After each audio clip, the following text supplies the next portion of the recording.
Today we're going to take a look at using Pro Tools built-in EQ as a simple noise filter. This applies for Pro Tools version 7.4, 8, 9, 10, and 11. Today I'm working on Pro Tools 8 just for everybody to know. So I've selected a particularly noisy track of audio here. It's of a door opening and closing in an office building, and I'll just play that back for you.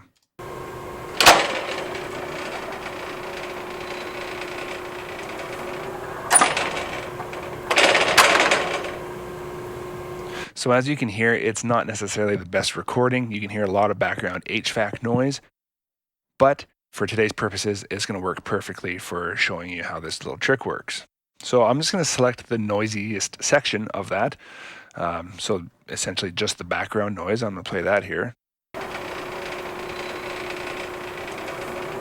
As you can hear, there's a little whistling sound going on in the background. That's what I'm going to try to be taken out. So I'm not going to worry about the hiss or any of the low frequency hum, but just that one particular frequency that gives us that whistle. Stop that there. Now I'm going to insert an instance of EQ3 7-band. So I go to my inserts, select multi-channel plugin, EQ, and I'll work down to EQ3 7-band. This trick would work with EQ3 1-band, 4-band as well, but for today I'm going to use 7-band. I always like this one just in case you have to do any incidental EQing or notching around the problem frequency as well. So with that instance open, I'll show you here the sections that apply to us today. The high pass filter and the low pass filter. We're going to turn both of those on. And instead of selecting the roll off, we're going to be selecting the notch setting on both and turn our Q up to 10.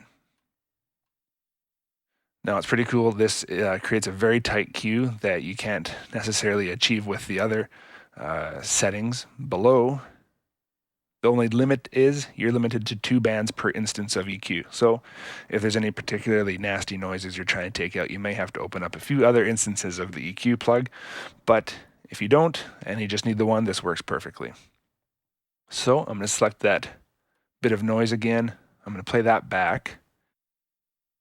Before I do, to get this trick to work the best, I'll need to actually do a little key command when I am previewing. By holding down Control, Shift, and then clicking on the frequency band, you can see here that we've selected just the notch in the EQ that we're listening to. So let me play that back for you and show you what I mean.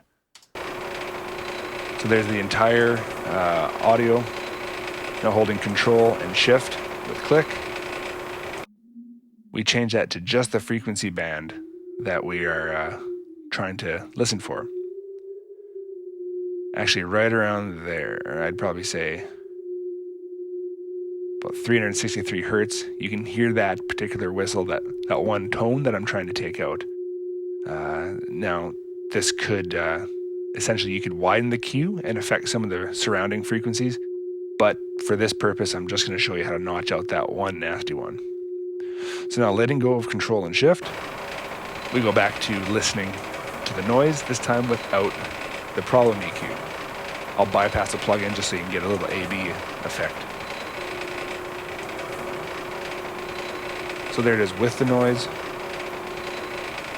and there it is without. Still pretty nasty, still noisy, but you don't get that whistling sound in the background. Now we can also use this on the low pass filter side of the plugin.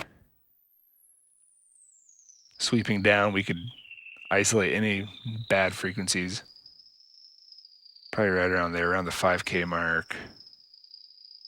Particularly nasty whistle, which doesn't do anybody any good, so I'm going to take that out too. And there we go. We've selected 2 frequencies within the audio file to eliminate. I'm going to bypass again just so you get an idea. There it is with the noise, and there it is without. Really awesome command, really awesome trick and workaround with this plugin. You don't need to go out and spend $100 on a designated noise filter if all you're doing is taking out one problem here and there.